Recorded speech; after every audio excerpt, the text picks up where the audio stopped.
On average, 1 in every 4 women will experience a pregnancy loss.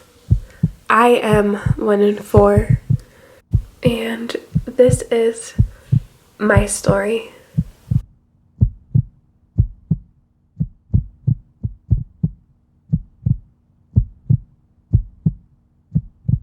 Goodness, you guys, it says yes! She's gonna be a big sister! Yeah, big sister Naya. I feel like I don't know who to talk to about this.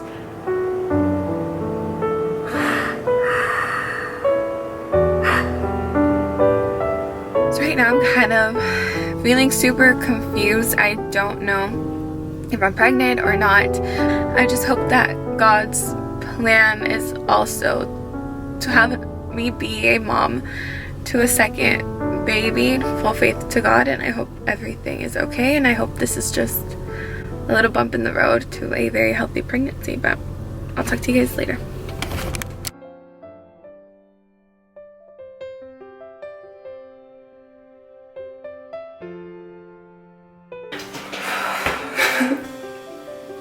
Okay, so today is September 5th. It is Thursday, September 2019 at 7:54 p.m.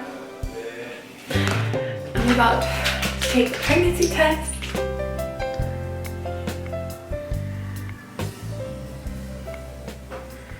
Babe, come here. Show them, mama. Oh, oh, oh. What? It says yes. Let's see.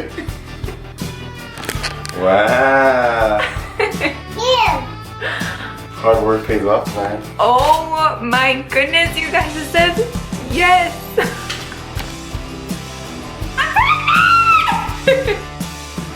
I'm pregnant. Yay! She's gonna be a big sister. Yeah, big sister Naya. I'm pregnant.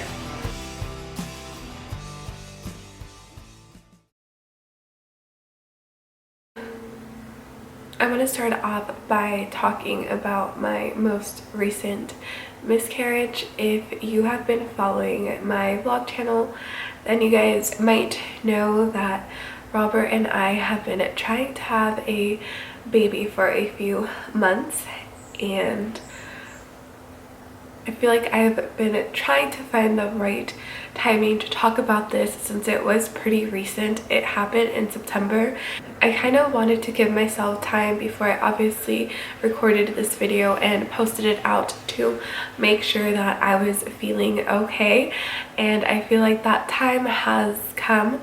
I'm definitely obviously still and will always mourn this loss, but I think I'm finally strong enough emotionally to open up about it and talk to you guys about this, because I know that this is so common. This affects 1 in 4 women, and a lot of women don't talk about this. It seems like it's a very taboo subject that we are not open about it, and I just feel like if I'm open about it, I can help someone else and hopefully promote the conversation of normalizing this, because it is so normal and it happens to so many of us. And right now that October hit, it is the month of infant and pregnancy loss awareness, and I just feel like it's so important for me to come on here, sit down, and tell my story. I just want to say that if you are currently going through this, if you just had a miscarriage, first of all, I am so sorry for your loss. I know how hard it can be, and I also want to say that it is okay to mourn that loss, that you do not have to feel like you shouldn't or that you should hide it. And second of all, if you are watching this video in order to maybe help out a friend, a sister, a cousin, whoever it might be, just to get information on what it feels like, what it is, I also want to thank you for being there as a support system for that person. But now I am going to get into discussing my most recent miscarriage. This is actually my second miscarriage. I'm going to be talking about my first one a little bit later on, but since this one was so recent and it happened during this trying to conceive journey that I have been sharing with you guys, I just thought it would be appropriate to share that one first. So if I do leave anything out, or if you have any other questions, please comment them down below, or if you would like to ask me a question privately, feel free to message me on Instagram. I can also make a follow-up video answering some questions if you guys would like. So if you do follow my vlog channel, then you might be aware that Robert and I have been in a trying to conceive journey for a few months. So on September 6th, 2019, found out that I was pregnant, and this would have been my third, or this was my third pregnancy. Also, I do want to provide a few background details if this is your first time watching me and you're not familiar with my channel. Robert and I have been married for 3 years, and we have a 1.5-year-old daughter. Her name is Anaya, and my first miscarriage happened 3 months before I conceived Anaya. So when we found out we were pregnant, like many couples, we were super excited. We started talking about names, our gender reveal, our baby reveal, how we were going to show you guys that we were expecting, and baby showers. Also just mentally dreaming about having a second baby in our home and Anaya having a sibling to play with. Before I did find out I was pregnant, I remember we were throwing Robert's sister's, my sister-in-law's birthday party here at our home, and we were all eating, and I just got this huge crave for soda. I wanted Coke, and that is so rare for me. I don't really drink soda. Like, if ever, sometimes when we go out I will, but for the most part I either just drink water, coffee, beer, wine, or like tea or iced tea. That was really weird. And also soda was one of my biggest cravings when I was pregnant with Anaya. I would crave orange soda. So I remember I like poured my glass of soda, and Robert came behind me and he's like, "You're craving soda?" And I was like, "Yeah, like, is that weird?" And he was like, "No, like, you crave soda when you're pregnant." And he's like, "Are you pregnant?" And I was kind of like, I don't know, like, am I? And it had been a few days after I had ovulated, and obviously we had, you know, we were trying. So there was a possibility, but it would have been super early on. I feel like if I would have tested at that time, it probably wouldn't have shown up that I was pregnant. Then as that week kept progressing, I remember my breasts started to feel like very full and super sore. Another thing that I felt was that like my nipple would get pinched, and that happened with me with Anaya's pregnancy. I had a lot of that, like a lot of like a pulling or pinching sensation on. So I was kind of thinking like, okay, I might actually be pregnant. And then a few days after that, when I had those symptoms, I started to feel nauseous. I felt the same way that I felt with Anaya's pregnancy. I never really had much of like throwing up, but I did have a lot of like nausea in the morning, and that's what I was feeling. I was feeling that throughout the day. So I was like, okay, I'm pretty sure I am pregnant. And I just felt so different. I feel like as a woman, especially if you've been pregnant before, you kind of feel a fullness in your womb, like in your uterus. I don't know how to explain it. If you're a mom, you might know what I'm talking about. I'm sorry, if you've been pregnant before, you might know what I'm talking about. So the following day after my missed period, I go to Walmart to pick up some household items, and I end up going by like the shampoo section. You guys, if you're familiar with Walmart, then you know that around that area they have like all the feminine products and pregnancy tests. So I looked at them and I was like, you know what, like, I'm going to pick up a pregnancy test and, you know, just wait. I initially wanted to wait a week after my missed period, or maybe like 4 to 5 days after my missed period to test. I didn't want to do it before I missed it. So yeah, I ended up grabbing the test. I go home, and that day we went to the beach. I actually posted a vlog while we were at the beach. That was super fun, and we got home pretty late, and I was in the bathroom. I saw the pregnancy test, and then I was like, you know what, I'm just gonna take the test. And Robert was there and I was there. We were all downstairs watching TV. So I go and I take my pregnancy test, and it comes out positive, which is the video that you guys saw. So I was super excited, and everything goes through your mind. Like for me, all the thoughts like, oh my god, and it's gonna be a big sister, we're gonna have another baby here, I'm gonna get to cuddle and snuggle a little newborn, all the clothes that we're gonna go shopping for, the baby registry, baby shower, like how are we gonna announce this? I thought about you guys. Obviously, like I filmed like when I was taking the test. I was just so ecstatic because at that moment it was exactly what I wanted. I was happy, but I was so scared on the inside at the same time, because I couldn't help but think like, is this baby going to make it to full term? So a few days had passed after I found out that I was pregnant. I remember that it was a Saturday morning.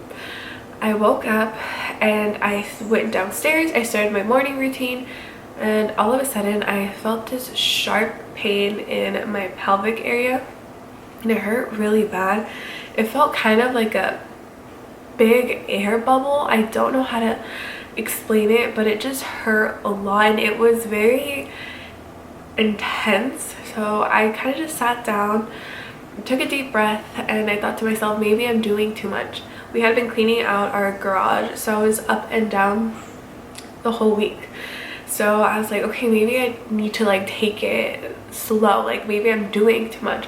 So I remember I sat down and the pain started to go away, then it turned into some cramping, and I went upstairs and I told Robert, you know, hey, you know, I'm having cramps, and he's like, okay, just rest, don't do anything for the rest of the day, like I got it, just, you know, we need to make sure that baby was fine. So that was the only major thing that happened that day.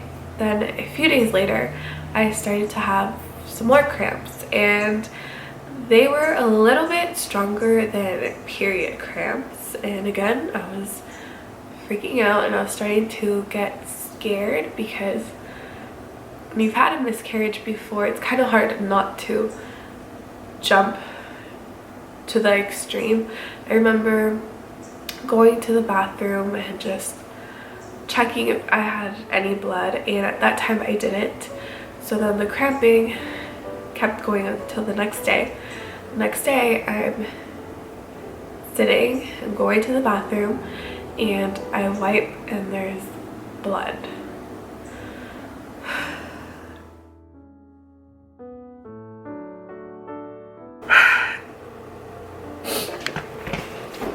So right now I should be around 5 weeks pregnant, and I'm crying because the last 2 times that I've wiped, I've had blood. Honestly, I just feel so scared because I've been having cramps for the previous 3 days, and my breasts, they felt very sore at the beginning, like right before I missed my period, probably like the week prior to the week leading up to me missing my period is when my breasts started just to really hurt, and they kept feeling like that, but it's kind of gone away. That feeling went away yesterday, and I've been cramping for the last 3 days. I think this is day 4. This is day 3 or 4. Not 100% sure, but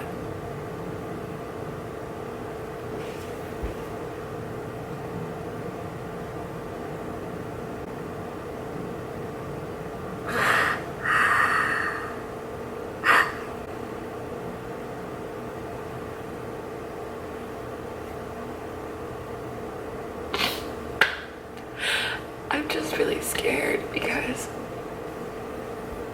I can't like,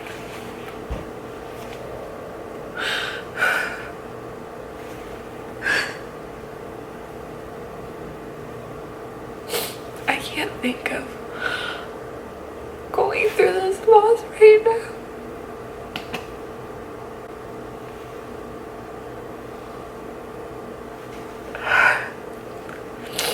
I know it's really early on in my pregnancy, and bleeding can be nothing. It could just be a implantation, bleeding, but obviously it's so emotional because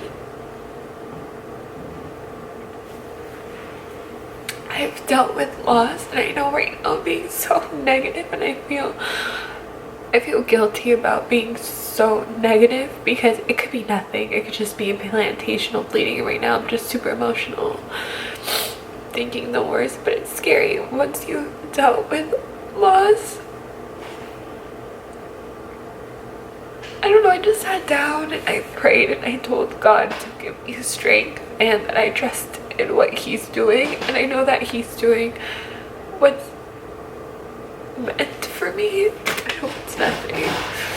It's just hard, and as a mother you just have this intuition and this gut feeling that you can't describe to others. If you're a mom, you know exactly what I'm talking about. So after all of that happened, I kept on having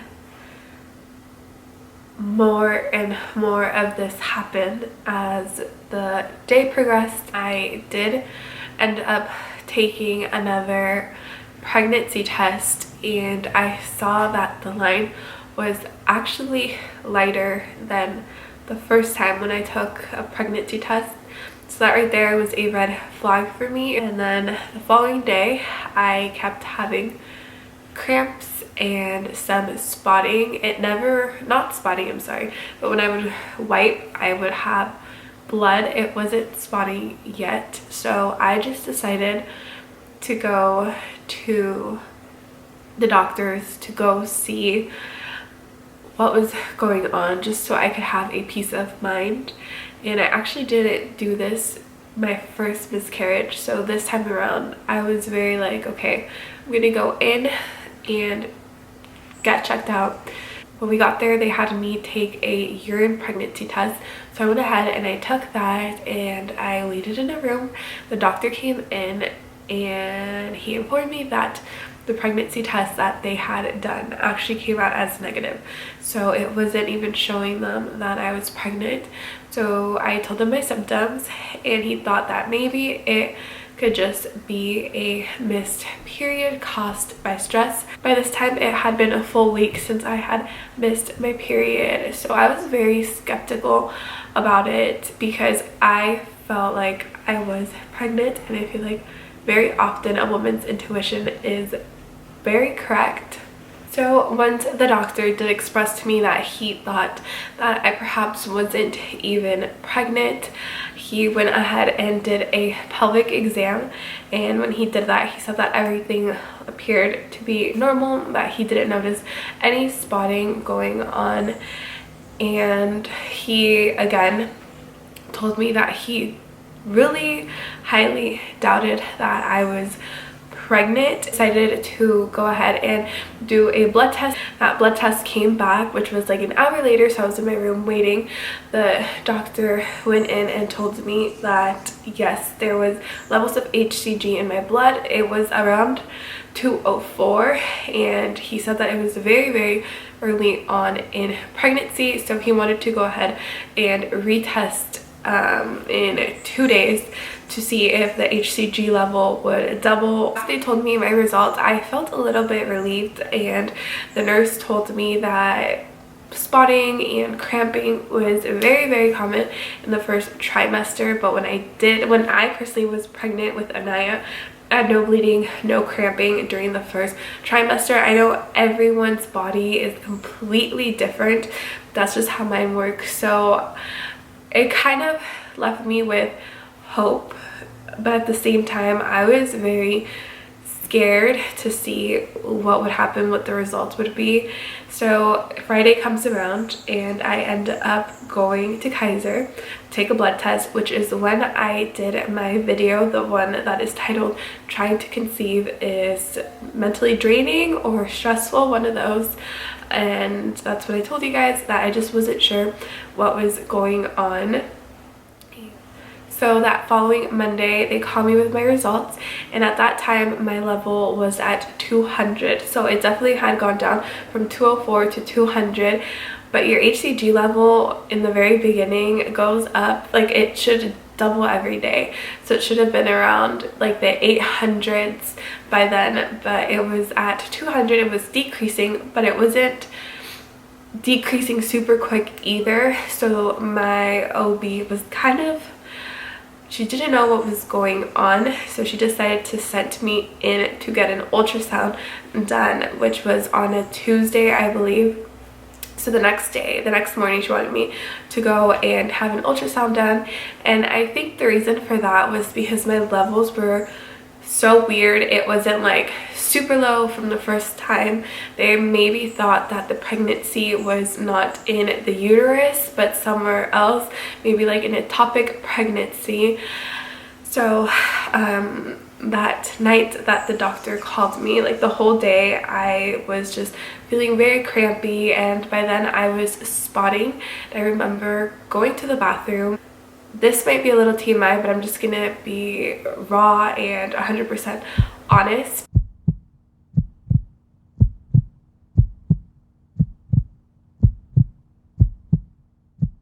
So I ended up going to the bathroom and I had 2 little blood clots. So they were circular and they were really small. They were about like this size each, and they were like a dark red. And I just remember I started crying. I was bawling, and by then I had the feeling of I'm losing this pregnancy. Like this pregnancy is not gonna come full term. Like by then I was just super convinced that I was starting to miscarry. I immediately started praying and just asking God, like, please God, like, I trust in you, like I trust that you know what you're doing. So that exact night, the night before I was scheduled for my ultrasound, I started having hot flashes. I felt super nauseous. I felt like my body just wanted to release something, and like I would feel my throat starting to like come up and build up, but it wouldn't come out. Like I would try, like I was sitting on my bathroom floor like feeling like I had to puke, and I just felt so dizzy and like hot flashes. I felt like I was dying. Like it felt horrible, and I just started to cramp a lot, and I felt like a gush coming out. It felt like something was coming out inside of me, and it felt like it was pushing itself out.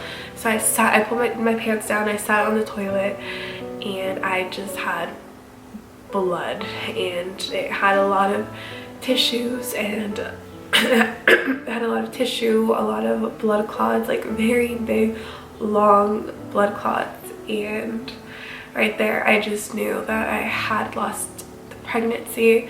And I felt like at that time, like with all the symptoms I was having, like my body was releasing the baby. I don't know how the baby looked by then. I don't know if it was still just a, like just a gestational sac. Like it felt really hard physically, and I remember I just felt really weak, and I was just having really bad cramps, and I was sad. The only thing that I was grateful for was that it happened to me at night. I was home alone, but Anaya was already sleeping, so she was in bed, and it was just me like dealing with this in my bathroom, and it was really emotional. Robert was at work, and we can't talk on the phone when he's at work. Like he can call me, but I can't really call him. So I went through that alone, and it was very, very hard, really emotional.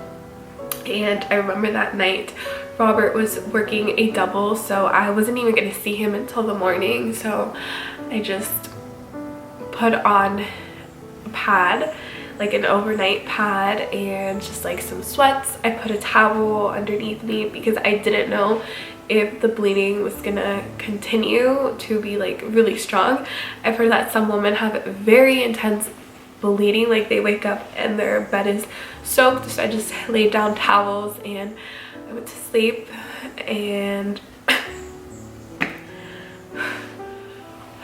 and the next morning I woke up. Luckily I didn't have, like, my blood, all my bleeding had been contained on the pad, and when I went to the bathroom there was just blood, like So I changed. I remember it was like really early on. I woke up around like 5:30 in the morning. I changed. I had a lot of cramps. For me, the cramping felt like stronger than a period cramp, and I was still passing very large and a lot of tissue and blood clots, and got Anaya ready. I drove to the Kaiser. The Kaiser that I go to, it's like the really big Kaiser that has an emergency room and an urgent care, where Robert took Anaya, and I actually had to go alone. We don't have, like, my parents work, his parents work, his sisters work, my brothers work. We didn't have a babysitter, and I didn't want to take Anaya in with me. I wanted Robert to be there so bad, but he couldn't, and I definitely understood why. Like, Anaya needed us, like she needed him, so he was home with her, and I went in alone, and I was really scared. So they went to go do an ultrasound on me, and that's when I told the technician, you know, like, I told her what was going on down there. She's like, okay, I'm aware, like, it's okay, let's do your ultrasound, and then after that, let's take you to urgent care. So I was like, okay. So, well, she didn't tell me, let's take you to urgent care, but that was my plan, because I knew that if I went to urgent care, I would have had to have an ultrasound regardless. So I went ahead and just went there first, and then right after I walked myself to urgent care. So while they did the ultrasound, they started off with just the one that they do on top of you, where they put the gel on your belly, and she did that for around 15 minutes. The whole time she was doing this, from like the very start to like the very end of the ultrasound, I was just sitting and I was just crying and crying, and it was an uncontrollable cry because I knew what was going on, and I was trying to be like, okay. So once she did the ultrasound that goes on your belly, she ended up doing the transvaginal ultrasound, put it inside of you, and she was in there for a really long time, and that was actually pretty painful for me. I don't know if it had to do with the cramping and my body like releasing everything, but it felt really painful, and I felt like I was trying to like relax and not tense up, because I knew obviously like if I tense up, it's probably going to be uncomfortable. But she was doing that, and she was there for a long time. So in my head, I'm thinking of like everything that could be going on, and I had been like searching things on my phone and seeing that maybe I could have like an ectopic pregnancy. So I thought, okay, maybe she's taking this long because the pregnancy might be outside of the uterus. And at first the screen was towards me, but then she flipped the screen just towards her. So I don't know, I just didn't know what to think. I definitely knew like what was going on by then. So she finished up the ultrasound, and after that I walked over to urgent care to let them know what was going on, and also so the doctor could tell me my results of the ultrasound. And so once I was in urgent care, they sent me over again to do some blood work, and when I came back and I got to see the doctor, he sat down with me and told me that it looked like I had already miscarried, because in my uterus there was fluid, but there was no gestational sac, like no baby, there was nothing in there. So he believed that everything had came out, and then seeing the fluid in my uterus affirmed to him that it was not an ectopic pregnancy, or that the pregnancy wasn't outside the uterus, but rather it seemed like it was because of that pocket of fluid that he saw, and that my blood levels by now were 90. So they definitely had dropped a lot more since Friday. So Friday it was at 200, and then Tuesday it was at 90. So he said everything looks good. I told him all my symptoms from last night. I was having like these hot flashes and just feeling super nauseous. He said that that's very normal during a miscarriage. It's your hormones just going crazy and fluctuating, trying to figure out like what's going on. But he said that it looked like I was having, like everything looked good from a part of the miscarriage, and it seemed like I had no sign of infection. I want to briefly talk about my first miscarriage. I'm only going to talk about how it actually happened and how what the results of it was, because it was so different. I'm not going to go into the background story in this video. Maybe I'll do another video on it. If you guys do want it, let me know down below. It's just very emotional. The backstory to it is really hard and it's very long, and this video is already pretty long as it is. I don't want to make it any longer. When I was 12 weeks pregnant, I ended up going for a regular checkup. The doctor wasn't able to find a heartbeat on the Doppler, sent me over to have an ultrasound, and that's when they confirmed that the baby's heartbeat, and that's when they saw that the baby no longer had a heartbeat. It was really hard, and my body was not letting go of this baby. I had some spotting and some cramping prior, but I never bled this miscarriage out like I did this second one. So with that one, we tried letting the miscarriage happen on its own, but it didn't. So what I had was basically a miscarriage. My body didn't know how to miscarry, kept holding on to that baby and acting as if my body was still pregnant. We tried to have the miscarriage come naturally, and it wasn't coming. We tried doing pills, and there's certain pills that they give you to help you. I think it makes your body contract. I'm not 100% sure. I don't remember all the details, but it helps your body basically miscarry, and that was doing nothing. So I ended up having a DNC, which is when they go inside of you, they take out all the tissue and they scrape your uterine walls so your body can release everything. That was really hard on me, and I remember that caused me to have a lot of bleeding.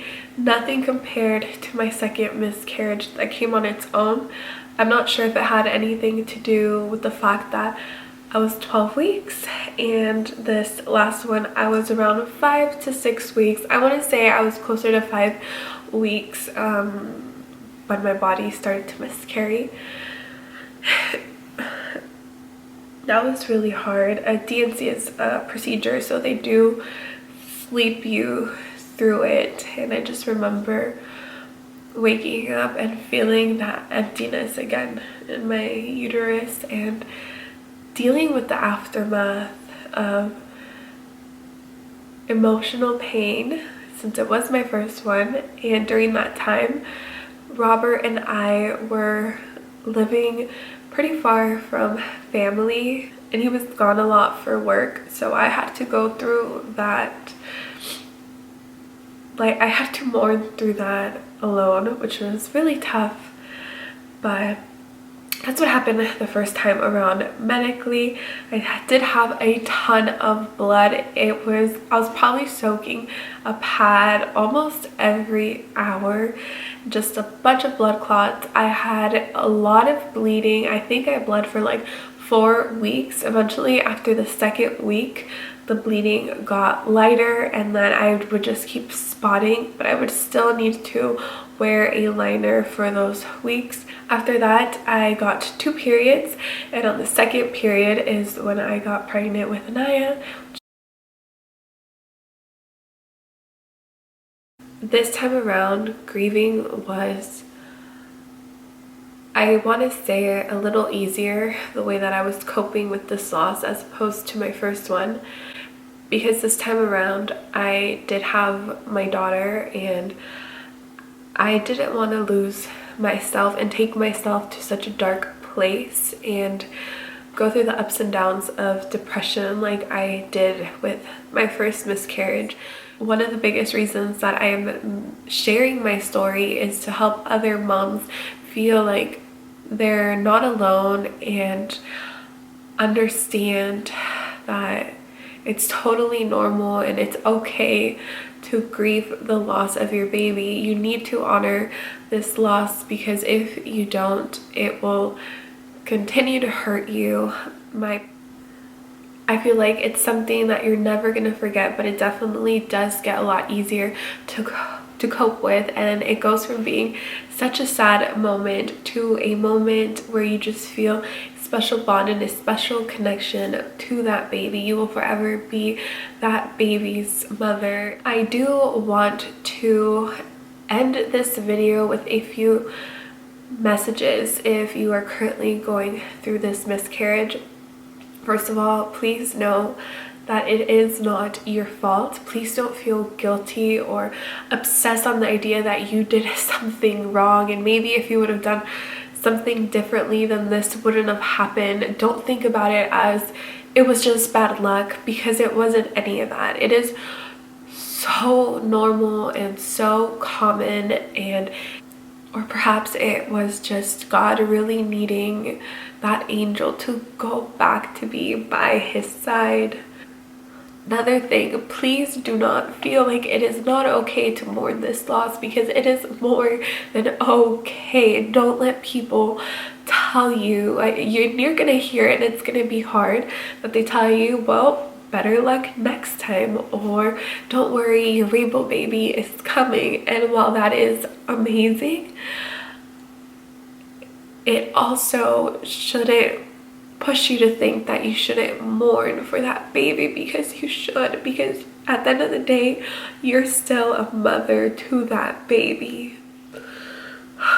Like, you still carried a life in your womb, and don't let anyone minimize or take that away from you, because you shouldn't. You carried a life, and you're a mom, and you did the best that you could do. You did everything you could. You did nothing wrong. I also really encourage to allow yourself to heal physically and emotionally. I know it can be hard not to let yourself down the hole of depression and just sadness, but you can't let yourself do that. Love your body, heal your body, take your time, mourn for that baby. And if that means perhaps having a photo shoot or doing a memorabilia for that baby, do it. It helps. I put together a box to honor my 2 angel babies, and I really suggest that you also do something, some type of memorabilia that will help you. If you think that will help you, whether it's writing a letter or making them a little box, getting a tattoo, doing photo shoot, anything that you need to cope, do it. Please remember to be good to yourself, be good to your body.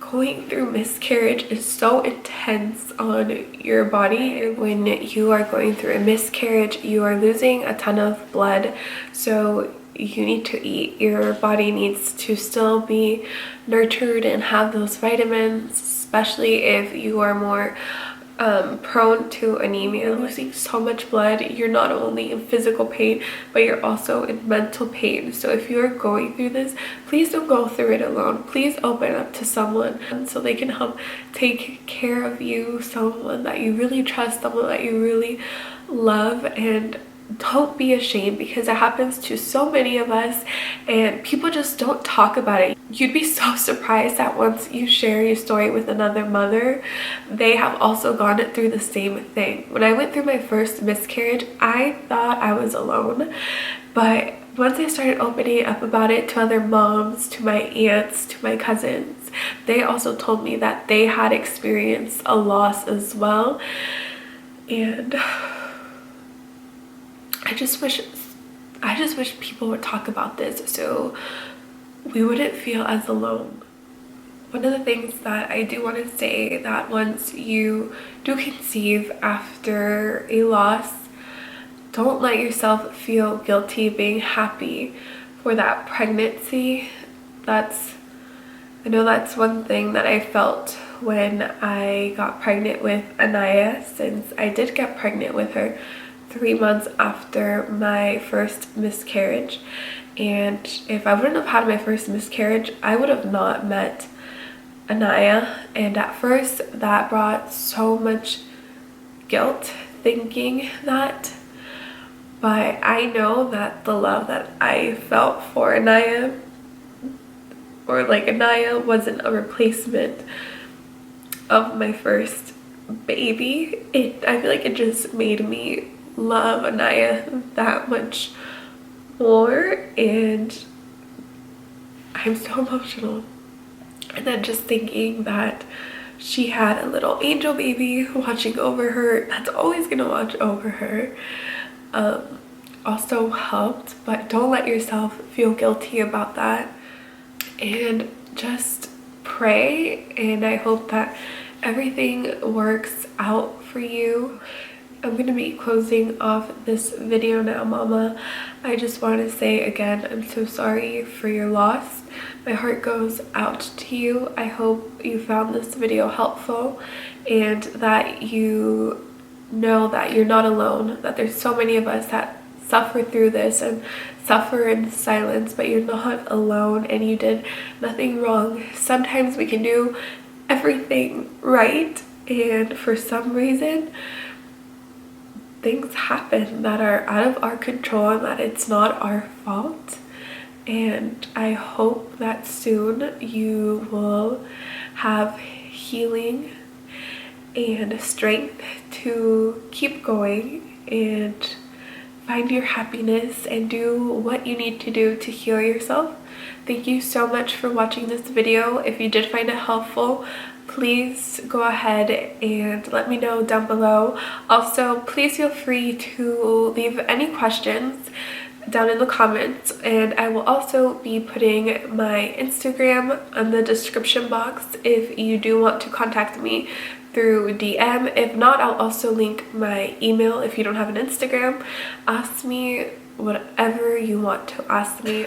Even if you just want someone to vent to, I am there. Thank you so much. If you have any questions, leave them below. And if you would like for me to do a follow-up video answering any questions that you might have, let me know. And please make sure that you subscribe to my channel and give this video a thumbs up if it did help you. And please share it if you know of any other moms who are currently going through loss, and if you are a friend that wants to help someone that is currently going through this.